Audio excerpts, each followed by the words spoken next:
Very good evening students. The mission education channel पे आप सभी का पुनः स्वागत है। हम लोग इंडस्ट्रियल ऑटोमेशन देख रहे थे। आज का हमारा लेक्चर फिफ्थ होगा, छठवां लेक्चर होगा। फिफ्थ लेक्चर में हम लोगों ने क्या देखा था? सेंसिटिविटी क्या होता है, और उससे पहले इफेक्ट ऑफ फीडबैक भी देखे थे। सेंसिटिविटी में हम लोगों ने एक चीज खास पढ़ा था, जिस पर एक न्यूमेरिकल आज हम लोग करेंगे कि sensitivity S equal to sensitivity of T with respect to G. ये क्या होता है? Del T upon T upon del G upon G, ये देखा था। और क्लोज लूप कंट्रोल सिस्टम के लिए ट्रांसफर फंक्शन जो होता था नेगेटिव फीडबैक के लिए, ये हमारा आया था क्या? T equal to negative feedback के लिए ट्रांसफर फंक्शन क्या होता था? G upon 1 plus G H. ये नेगेटिव फीडबैक के लिए है। पॉजिटिव फीडबैक के लिए यहाँ माइनस होता। और इसके अकॉर्डिंग हम लोगों ने क्या निकाला था? 1 अपॉन 1 प्लस जी एच, ये हम लोगों ने निकाला था। और sensitivity of T with respect to H, इस कंडीशन में हमारा जो एच फीडबैक होता है, टी ओवरऑल ट्रांसफर फंक्शन और जी हमारा फॉरवर्ड पाथ होता है। तो sensitivity of T with respect to H, ये क्या होता था? Del of T upon T और डेल एच अपॉन एच।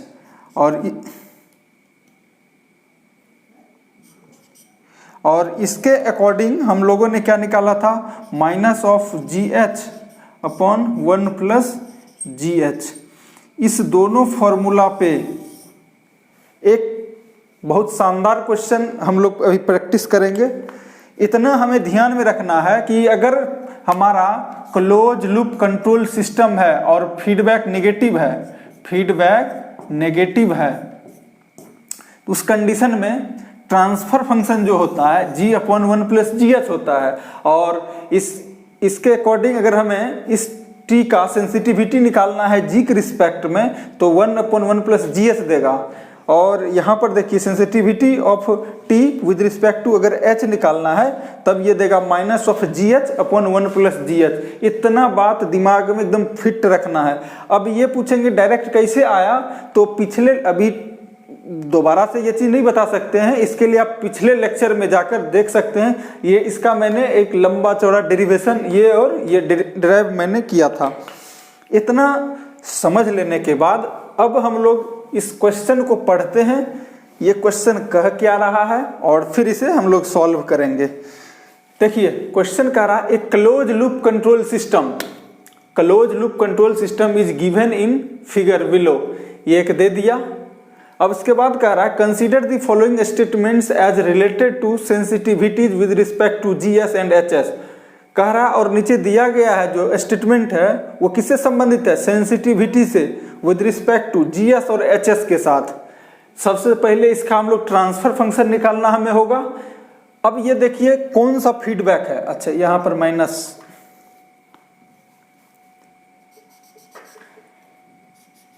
एक मिनट,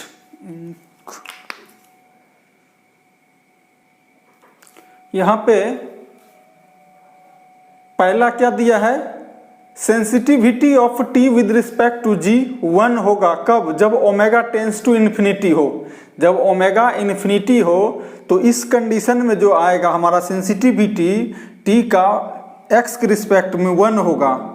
सेकेंड स्टेटमेंट में कह रहा है, ये स्टेटमेंट है 1 और 2। स्टेटमेंट 2 में क्या कह रहा है? Sensitivity of T with respect to H, ये -1/8 होगा। कब? जब ओमेगा टेंस टू इन्फिनिटी होगा। अब ऑप्शन बना दिया, pick the correct option as related to correctness of the above statement. अब कह रहा है इस दोनों स्टेटमेंट में कौन सही है गलत, उसके आधार पर बताइए। ऑप्शन ए में कह रहा ओनली 1 ट्रू, बी में बोथ ट्रू, सी में ओनली 2 ट्रू और डी में बोथ फॉल्स। अब इसके आधार पर हम लोग अब हमें निकालना पड़ेगा statement 1 S sensitivity of T with respect to G. ये निकाल कर देखते हैं omega tends to infinity case में ये आ रहा है कि नहीं। पहला हम लोग लिख रहे हैं first sensitivity of T with respect to G equal to 1 when, कब, जब ओमेगा टेंस टू इन्फिनिटी है। अब ये हमारा नेगेटिव फीडबैक है, यहाँ पर देखिए ये नेगेटिव फीडबैक है, तो नेगेटिव फीडबैक के कारण ये क्लोज लूप यहाँ पर देख रहे हैं क्लोज लूप बन रहा है, क्लोज लूप ट्रांसफर फंक्शन के कारण अगर फीडबैक नेगेटिव है तो क्या हो जाएगा, ट्रांसफर फंक्शन टीएस। अगर ये मान लिया जाए ये अंदर वाला पार्ट हमारा जी है और ये एच, ओबियस बात है फीडबैक है तो एच, ये फॉरवर्ड ट्रांसफर फंक्शन है तो जी, तो टीएस इक्वल टू हमारा क्या आता है, GS upon 1 plus GS into H S, या डायरेक्ट हम लोग इसको टी सीधे बोलते हैं, टी क्या होता है, G upon 1 plus G H T. अब इस टी का जी के रिस्पेक्ट में हमें सेंसिटिविटी निकालना है, S of sensitivity of T with respect to G, और ये हम लोग क्या जानते हैं, del T upon T upon del G upon G. और यही चीज हमारा जब कैलकुलेट करके निकालते हैं तो ये क्या आता है, 1 अपॉन 1 प्लस जी एच, यही आता है। अब हम लोग इसी में वैल्यू रख देते हैं, 1 प्लस जी का वैल्यू क्या है, जी का वैल्यू यहाँ पर देखिए 16 upon S into S plus 3, तो रख दीजिए 16 upon S into S plus 3, ये हो गया, इंटू एच का वैल्यू क्या है, हाफ, तो यहाँ हाफ रख देंगे। अब देखिए हाफ, ये 2 से 2 8 जा कट जाएगा 8, एलसीएम ले लीजिए तो क्या हो जाएगा, एस प्लस 3 ऊपर चला जाएगा, एस इंटू एस प्लस 3, और नीचे में क्या रह जाएगा, S into S plus 3 plus 8, तो ऊपर एस स्क्वायर प्लस 3s, नीचे में हो जाएगा S square plus 3s plus 8। ये हमारा सेंसिटिविटी निकल गया। अब देखिए होता क्या है, s जो है ये एक हमें कॉम्प्लेक्स नंबर दिया होता है s, और s जो होता है ये सिग्मा रियल पार्ट, सिग्मा आइए जे ओमेगा, s जो होता है ये होता है सिग्मा प्लस जे ओमेगा। सिग्मा को कहीं कहीं इस कंडीशन में सिग्मा कुछ नहीं है, सिग्मा इज नथिंग, तो सिग्मा को हम लोग गैप कर सकते हैं, तो एस के स्थान पर हम लोग क्या लिख सकते हैं, मतलब जे ओमेगा। तो इस कंडीशन में हम क्या लिखेंगे, put S equal to J omega. S स्थान पर जे ओमेगा अगर पुट कर देते हैं तो अब हमारा क्या हो जाएगा, एस के स्थान पर जे ओमेगा पुट करेंगे तो जे स्क्वायर ओमेगा स्क्वायर प्लस 3 जे ओमेगा, एस के स्थान पर जे स्क्वायर ओमेगा स्क्वायर प्लस 3 जे ओमेगा प्लस 8। अब देखिए जे स्क्वायर का वैल्यू -1 होता है, जे स्क्वायर का वैल्यू -1 होता है कॉम्प्लेक्स नंबर में, तो यहाँ पर क्या हो जाएगा, minus of omega square plus 3 J omega, नीचे में क्या हो जाएगा, माइनस ओमेगा स्क्वायर प्लस 3 जे ओमेगा प्लस 8। दिख रहा है नीचे तक, 1 मिनट, इसके नीचे अब नहीं दिखेगा, तो हम लोग ऊपर थोड़ा मिटाते हैं, इस यहाँ तक नोट कर लीजिए।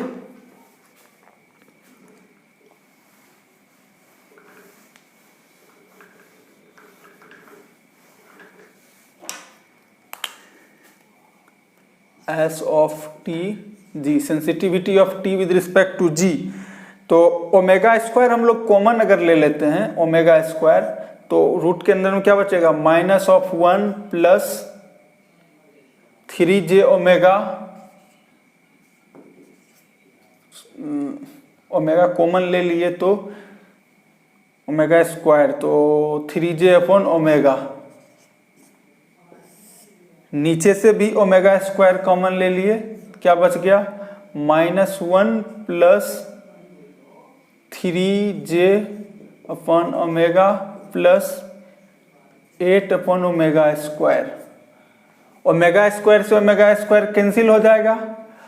अब जे यहाँ पर अब देख लीजिए ओमेगा क्या है, टेंस टू इन्फिनिटी, हम लोग ऐसे लिखेंगे at omega tending to infinity, तब S sensitivity of T with respect to G equal to -1 plus 3j divided by infinity plus -1 plus 3j divided infinity plus 8 upon infinity का square. Infinity का square का मतलब क्या हुआ, infinity ही। अब देखिए ऊपर -1 plus something upon infinity, value 0 देगा, -1 plus something upon infinity 0, something upon infinity 0, तो क्या आ गया माइनस ऊपर 1 बचा, नीचे में -1, -1 कैंसिल होके 1। तो इस तरह से हम लोग क्या कह सकते हैं, S sensitivity of T with respect to G equal to 1 at omega tending to infinity. जब ओमेगा टेंडिंग इन्फिनिटी की ओर करेगा तो उस कंडीशन में हमारा sensitivity T with respect to G क्या आएगा, 1 होगा। और स्टेटमेंट 1 में यही पूछ रहा है, तो क्या इतना इक्वल टू होगा, तो स्टेटमेंट हमारा दिख रहा है कि 1 आ रहा है, तो स्पष्ट है कि स्टेटमेंट 1 तो करेक्ट है। इस तरह स्टेटमेंट 1 निकाल लिए। स्टेटमेंट 1 के अकॉर्डिंग ऑप्शन सेलेक्ट कीजिए, टू भी अभी चेक करना है, तो इसको हम लोग मिटाते हैं, इसको कॉपी आप लोग कर लीजिए।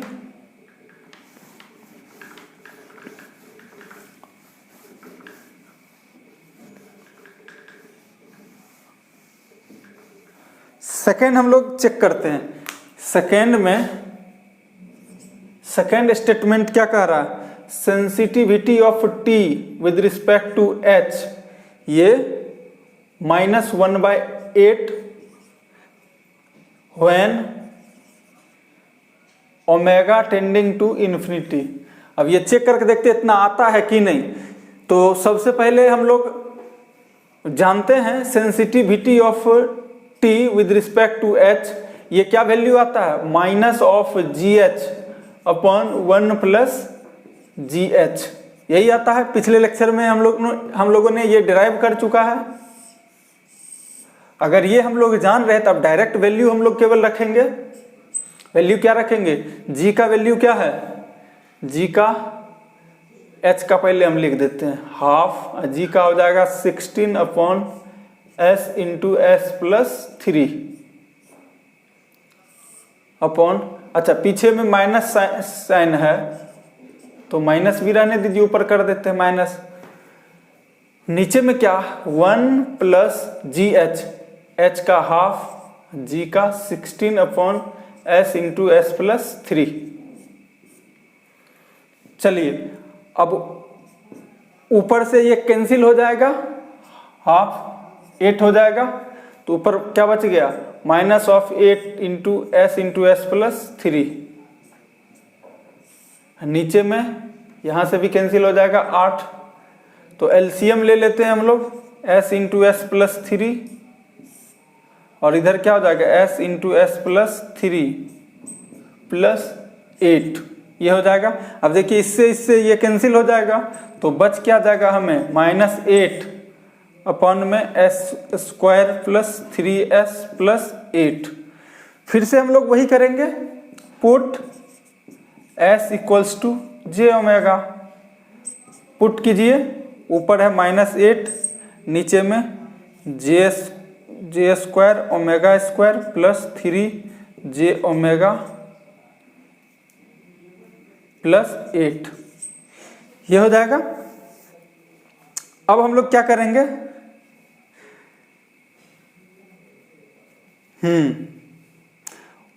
जे स्क्वायर का वैल्यू एक लाइन और बढ़ा दीजिए, -8 जे स्क्वायर का -1, ये हो जाएगा minus omega square plus 3j omega plus 8। अब देखिए ओमेगा यहाँ पर डेंजर, वहाँ पर तो डेंजर फैक्टर काट के कॉमन लेके उड़ा दिए, ओमेगा स्क्वायर ऊपर से कॉमन ले लिए नीचे से, तो डेंजर लिमिट में क्या होता है कि डेंजर फैक्टर को कैंसिल आउट करना होता है, तो वहाँ तो डेंजर फैक्टर कट गया, लेकिन यहाँ पर देखिए डेंजर फैक्टर नहीं कट रहा, ऊपर में ओमेगा स्क्वायर वगैरह है नहीं है, इसलिए अब लोग हम लोग डायरेक्ट यहाँ पर वैल्यू पुट करेंगे, डायरेक्ट वैल्यू पुट करेंगे। कैसे? एस या यूं लिखेंगे omega tends to infinity, this implies, यहाँ पर क्या हो जाएगा minus of 8 upon omega minus omega square यानी minus infinity plus 3j into infinity plus 8, ऊपर -8 और नीचे ये सब को हम लोग जोड़ेंगे तो क्या हो जाएगा, नीचे इन्फिनिटी रह जाएगा, तो समथिंग बाय इन्फिनिटी क्या हो जाएगा 0, तो 0 हो जाएगा। तो इस तरह हम लोग क्या कर सकते हैं, सिंस ऊपर में मैं लिख देता हूं इसको मिटा के, तो sensitivity of T with respect to H, ये वैल्यू -1/8 ना होके ये क्या वैल्यू होगा 0 होगा, मतलब स्टेटमेंट 2 क्या है इनकरेक्ट है, क्योंकि ये -1/8 बोल रहा है और जब हमने निकाला तो ये 0 आ रहा है, तो स्टेटमेंट 2 इनकरेक्ट है। तो इससे आप मैच कर लीजिए, ओनली 1 ट्रू, बोट यही हो जाएगा आंसर, ऑप्शन ए करेक्ट हो जाएगा। इस पर बेस्ड क्वेश्चन 1-2 क्वेश्चन होमवर्क में मैं दूंगा और आप लोग को बनाना है। इसी तरह से हम लोग हर एक क्वेश्चन को डील कर सकते हैं जो सेंसिटिविटी बेस्ड क्वेश्चन हो, और ये क्वेश्चन एकदम इम्पोर्टेंट होते हैं, एग्जामिनेशन में पूछे जाते हैं, इसलिए इसे जरूर प्रैक्टिस एक बार आप लोग खुद से भी कर लेंगे। इस लेक्चर में यहीं तक स्टॉप करते हैं। Thank you.